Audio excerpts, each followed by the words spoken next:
Hey everyone, I'm back with a special video for you guys today.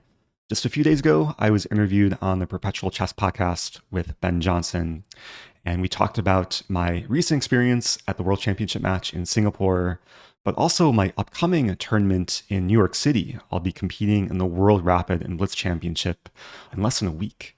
So it's a fun conversation, talk about how I'm preparing for it, and whether or not I'll play the Stafford Gambit in the tournament. So really hope you guys enjoy it. And if you're going to be in New York City during the event, which runs from December 26th through the 31st, I'll leave a link below to the official website and how to get tickets for in-person viewing. So hope you guys enjoy the conversation, and let's get to it. And we are here with the chess and Twitch and photography star, joining us fresh back from Singapore, where he was doing some community outreach as well as some photography. And now he gets a brief rest in St. Louis before he heads to New York for the FIDE World Rapid and Blitz. And I'm excited to catch up with I am Eric Rosen. Welcome back, Eric. Thank you, Ben. Yeah, it's great to be back. I'm fighting a little bit of jet lag, but thrilled to be back on the podcast. Yeah, it's been a while, and excited to catch up, and especially excited for this tournament, and particularly, Eric, no pressure, people like you playing in this tournament. Obviously, it's fun to see Magnus in action. Those of us here in the U.S. are excited to have him on our soil, and obviously all the other top players, Hikaru, Ali Reza, and the list goes on. But I like that they do these wild cards, and I like that you're one of them. What is the background? How did this come about? Yeah, I like it too, especially because I'll be one of the lowest seeds, so there's like literally no pressure on me to perform at all. But yeah, I actually applied to be a wild card just through their website. I guess now it was a couple of months ago, and I had sent an email to. This was back in maybe late October, early November, and I kind of just waited to hear back, and eventually I got a message saying that they'd be happy to give me a wildcard spot if I promote the event beforehand and also during the event too. So yeah, I'm super happy about it because I don't qualify to play based on rating. All my FIDE ratings are below 2,500, which is the main prerequisite to play in the event. But they do give, I think, a few dozen wildcards to lower-rated players. So I'm thrilled to be one of them. Yeah, and I'm sure all of your big audience will be excited to watch you in action. And how are you planning to cover it? Yeah, I mean, I'm mainly focused on trying to prepare to play decent chess. Yeah. Because I really didn't have much time over the last few weeks with just being at the World Championship match in Singapore, which I'm sure we'll talk about. But I got back home to St. Louis just a few days ago, and I basically have about 10 days to try and sharpen my chess and mentally prepare before the games actually begin. So I'll be doing a lot of training this coming week, and it'll be a mix of online and over-the-board training, which I'm hoping to film and make content around to kind of hype up the event. And then during the event, I think it's still kind of a question if I can get like footage from my games, because they have all these, I think, restrictions and protocols with media filming the games. But if I am, then it would be great to make YouTube content around that. But if not, then at the very least, hopefully I can recap my games for my YouTube channel. Yeah, I mean, we'll find out. I mean, I'm certainly excited for whatever content you make around it. And you mentioned, so in terms of the prep, you mentioned you're going to turn it into some content. Like, what is a player at your level trying to get up to speed, not maybe in, obviously actually playing chess isn't your full-time job. What do you do to prepare? Yeah, just because I don't have much time leading up, a big part of it is just playing a lot of Blitz schemes, sharpening my tactics and intuition, and then refining my opening repertoire. And for a tournament like this, where I don't have much time to prepare, if any time to prepare for each specific opponent, I'm going to try and make sure I have a more general repertoire to play that is both hopefully reputable, but also like tricky in nature, especially for Blitz and Rapid. Because I played a bunch of classical chess earlier this year, and usually you have several hours, if not like a whole night before, to prepare for opponents. But the nature of this event, with there only being maybe half hour between games, I'm going to have to just rely on what I know. And hopefully my openings can be in a decent enough shape to get like good positions from early on. Are we going to see the Stafford Gambit, Eric? Let's cut to the chase. I can't promise anything. I've been asked that a few times in person and on my streams. It's definitely a bucket list item, especially to like play the Stafford in a World Championship event. Right. But it would have to be against like the right opponent who I know wouldn't be prepared for it. And unfortunately, most of the strong players now know what the Stafford is and know how to easily refute it. So it's a tough one, especially because it's you. Like, I mean, if I'm not particularly well prepared against the Stafford, but if I were playing you, I'd probably brush up on it. Sure. Yeah, I think the most notable game with a strong player, like a Grandmaster level game that featured the Stafford Gambit, was Dubov playing it against Hao Yifan. This was several years ago in some like big online event. And Hao Yifan didn't know what it was and actually declined it rather than accepting it. And then Dubov won a nice game.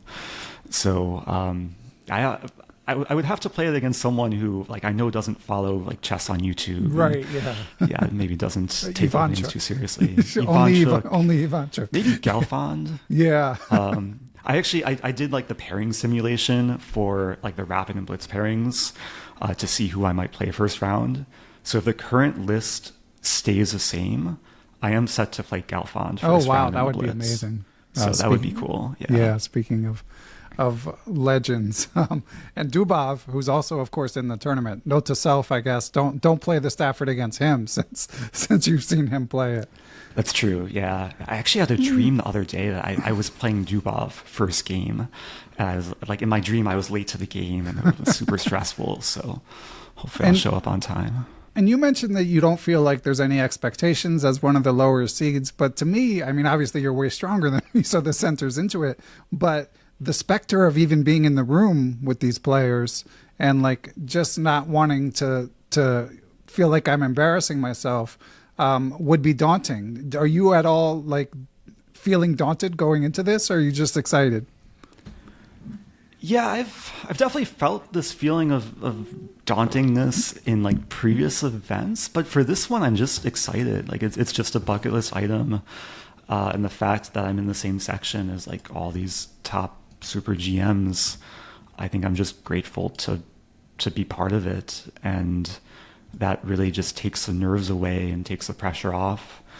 And if I make ridiculous blunders that would embarrass myself, it's just Rapid and Blitz, so it's not like I'm pouring my heart and soul into a 5-hour chess game and losing. Like if I make a mistake, the game ends and you play another game. So there are a lot of games to be played.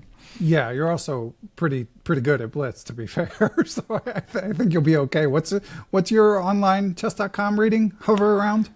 It's been fluctuating. I just played Title Tuesday, like it just finished about an hour ago. It's in the higher 2700s. Yeah, so I mean, you should be fine. But I still, just the thought, like it just brings out the anxiety in me, even though it's not necessarily rational given all of your chess abilities. And do you consider yourself, Eric, a stronger Blitz player than Rapid player? Oh, that's a good question. I definitely consider myself stronger in Rapid and Blitz compared to Classical, because I think openings have a much stronger sway in Rapid and Blitz. Like if you get a good position from the opening, or if you know the opening well, then you save time, and that's just a much bigger factor when the time control is shorter. But comparing Rapid and Blitz, I think personally I prefer Blitz more, because with Rapid, it's a bit trickier with time management. Like you have enough time to take a few minutes on the critical moments. Right. And Blitz, you just kind of rely on intuition, and I think it's a bit more straightforward with time management. So I'm definitely going to be training in both time controls with the 3+2 and the 15+10. But yeah, I'm definitely more comfortable with 3+2. Yeah, I mean, you've got so many reps in.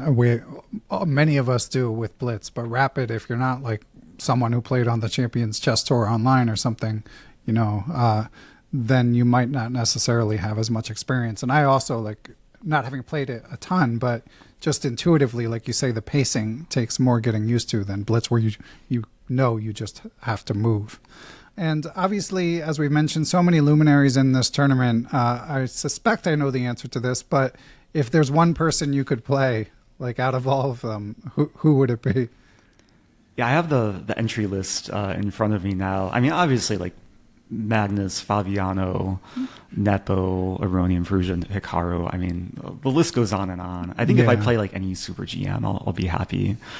But you scroll down and there's GMs well into like the top 150 players in the tournament. Yeah. So, I don't think it's likely I'll play like the top players unless I start well and then the pairing gods are maybe kinder to me. But you probably have to win at least your first two, right? Something like maybe. Yeah, even or three. there's a case where like I win my first game and then one of the top players draws her first game. Right. And then I'm the lowest player with 1 point, and I play the highest player with half a point. So that's my best hope of probably playing Magnus. Okay. Yeah. I mean, that would be incredible to see, and obviously some good content. And I'm sure he wants revenge for you accidentally beating him in Bullet all those years ago. He's gotten revenge a good handful of times in our online games, and also once in the Sinkfield Cup opening ceremony simul. So maybe more revenge for him is always welcome.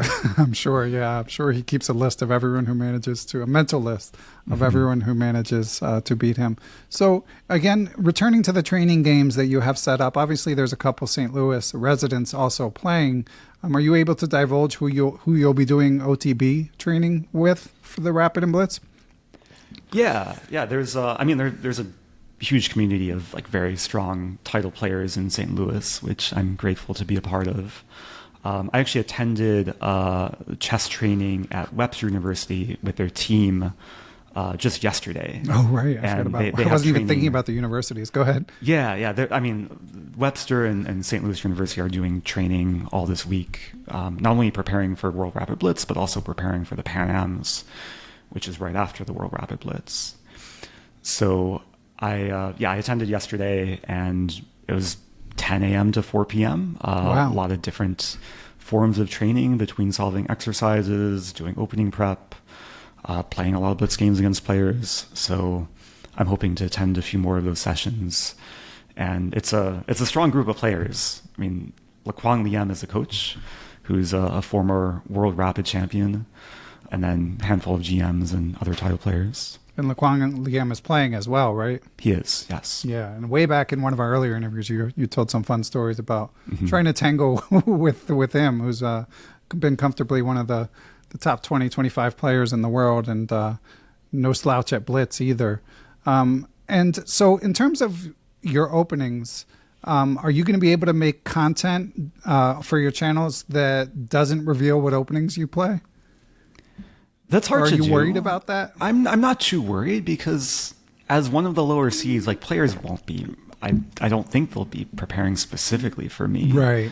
And I still have like a broad enough repertoire to kind of be a moving target in the opening. And it's kind of the nature as a streamer too. Like I stream all my Title Tuesday games, and I'm playing like decently serious openings in Title Tuesday. So like for me, it's just good practice to play openings, review the games, and with any games I play online, I do make an effort to go back, look at the improvements.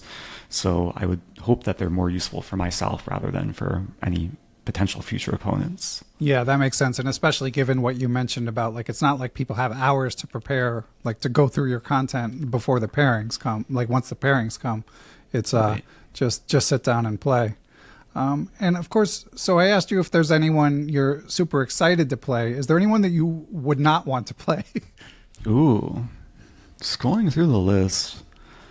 I'm hoping I don't get like stuck at the bottom of the pairings where I'm just like playing low rated players. Because the main excitement for playing this event is playing like the strong GMs. But there are, just looking at the rapid rating list, I'm seeded 163 out of 187. Okay. So I think my goal is to play higher rated players every single game and avoid being pared down. And last question on the World Rapid and Blitz. You may have already answered this when you discussed mainly wanting to avoid being sort of at the bottom, but both in the Rapid and in the Blitz, like what would you consider a success for the tournament? That's a good question. And it's not something I've thought too much about. I think it's less so about my final score or rating performance and more about the overall quality and interest of my games. Such a purist. So admirable. I think that's like the healthier mindset to go into. But that doesn't mean that most of us have that mindset. It's sometimes tricky to kind of balance this mindset with being focused on winning and gaining rating. But yeah, I just want to like enjoy myself, enjoy the games, hopefully be prepared as possible or as prepared as possible. And yeah, even if I don't get to play any Stafford Gambits, I have a lot of unused opening preparation that I did for all these classical tournaments. Oh, wow. Like when I play these classical tournaments, I prepare several hours for a single opponent, and then they deviate on move 1 or move 2. And I have all these opening files saved up that have a lot of like interesting lines and novelties and new ideas that hopefully I can show some of in the Rapid and Blitz. Okay. Sounds exciting. All right. Well, Eric, really excited for that tournament. But let's, before we let you go, hear a bit about your trip to Singapore. So what was your, like, I mean, I saw your credit on some beautiful photos, but I know you had other responsibilities there too. What was like your job title for this trip? Yeah, that's kind of hard to nail down like one job title because I had maybe a dozen different responsibilities. I was mainly invited as a special guest on behalf of the Singaporean Chess Federation. And I did a lot of different things in the fan zone, also appeared on the commentary stream as a guest with Jovanka and David Howell. But the fan zone events range from Q&A with fans, blindfold and blitz challenges. Oh, wow. There was a trivia night, which I hosted with Emil Satovsky. He knows his chess. He does, yeah. Yeah, he knows his chess history. I prepared like a slideshow of trivia questions, which were some of which were chess history, but some of which were more like modern kind of fun facts. So I tried to stump him on a few. Do you remember anything off the top of your head? I have the slideshow. I just have the tab open. The first question was, which world champion made a guest appearance on The Simpsons? That would be Magnus, right? That is, yeah. Okay, Neil wasn't sure, but he guessed Magnus. Yeah. Okay, yeah. Magnus did the voice dubbing for one episode. There's some other questions too, like what was the most recent checkmate over the board in a world championship match? Huh. Was that the tie break of Magnus Nepo? The rook takes h6? Magnus Karyakin is queen, Magnus h6. Karyakin, it's a good guess, but Karyakin resigned one move before mate. Okay. It was an Alekhine game from 1929, I think. But yeah, every day there were a few hundred fans cycling through the fan zone.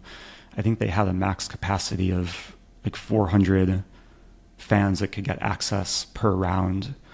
So it was just an incredible atmosphere of chess fans. And there were a lot of times where people would approach me for selfies and autographs, and then a line would form, and I'd kind of be stuck for over an hour just chatting with people and taking photos. So yeah, it was a super cool event to be a part of. That's amazing. What was the highlight of the whole trip for you? Oh, it's really hard to nail down one highlight. But the last couple of days of the event, I was asked to fill in as one of the official photographers.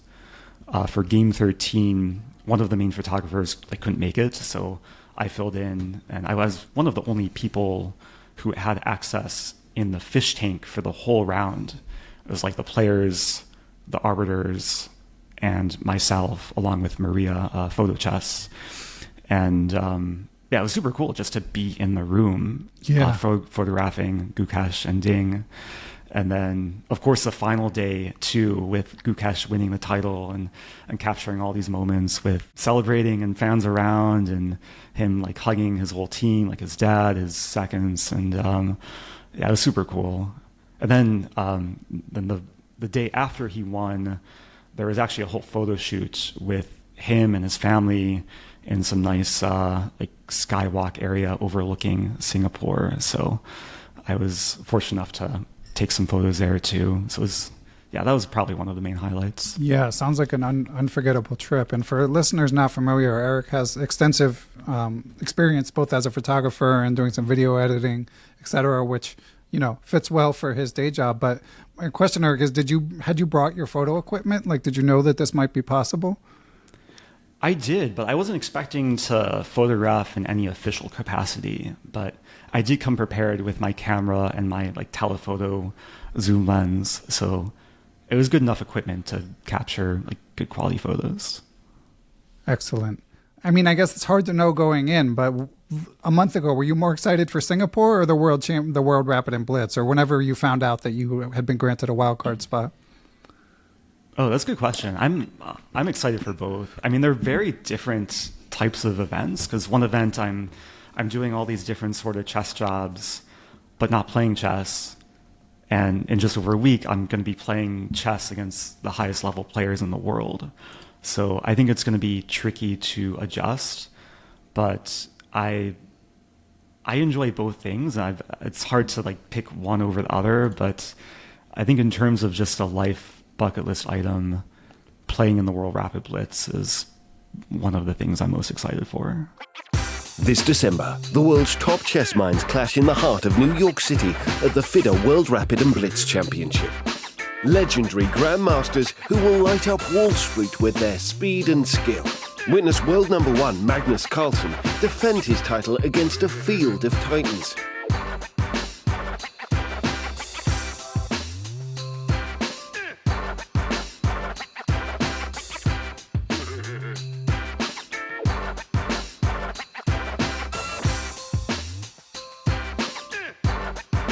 Rapid and Blitz, chess in its most thrilling form.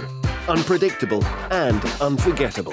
Fast moves, tactics and blunders, and moments that will keep you on the edge of your seat. Be part of this electrifying experience. Witness the pinnacle of chess excitement. Get your tickets now at worldrapidandblitz.fide.com.